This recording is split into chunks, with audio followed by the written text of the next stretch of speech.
کشتار نسل و میشم منقرض، چیزای بد و میذاری روی لبت، نادیده میگیری بلای اومد سرت، گرفته پات درد میکنه سرتو، میاد همه آدم و بد تو، حرفای کسکشا چاقو رو زخم تو، آخرین بار کی بود باز کردی یخم تو، برا زندگی گذاشتی صد تو، نذاشتن بکنیش خوابوندن کل تو، هر کی ارا رسید پس تو زدشو، پشتشم داد زدی کسکش زنشو، خیلی میگذره ولی یادم لعنشو، رفتشو قرصا رو در آوردکشو، میگن چه شده ولی همینه سبکشو، میده اعتیادشو به هر چیزی ربطشو، سنش کمه ولی بک شده سرکشو، جنونو گاییدن رد کردن مرزشو، اعتراض که زدنش میکشه دردشو، زندگی خاره تو نبودین رسمشو، رفیقشو یادش پاچوندن مغزشو، خودشم تهدید که نکنی لغزشو، ترسید از خدا حتی نمیاد لفظشو، ترجیحش تاریکی ماه خورشید زردشو، خدا صبح تو گاییدم موادم شب تو، زیر بارون خونی میطلبه بوسه لب تو، چه چیزایی که تو این زندگی نچشیدم سر تو، آدم نمیشم منم دیگه بعد از این، خوب بعد از تو از ادامه دادنم من دیگه خوب منصرف شو، تو این مسیر سراس بیرون میرن خرچنگا، گفتی میمونی ولی الان فاصلت فرسنگا، با سنگ زدی تو سرم و بهم گفتی سرسخت باش، گذشتشو یه روزی من میکشمت دندن،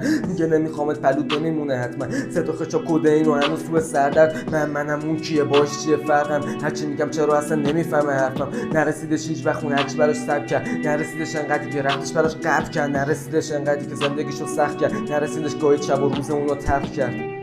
اونم مثل من شبگرد میزنه قدم، بارون میزنه نم نم، اونم مثل من گل تو جیبش قطعا میزنه زیر چشاش میره میشه ختمت.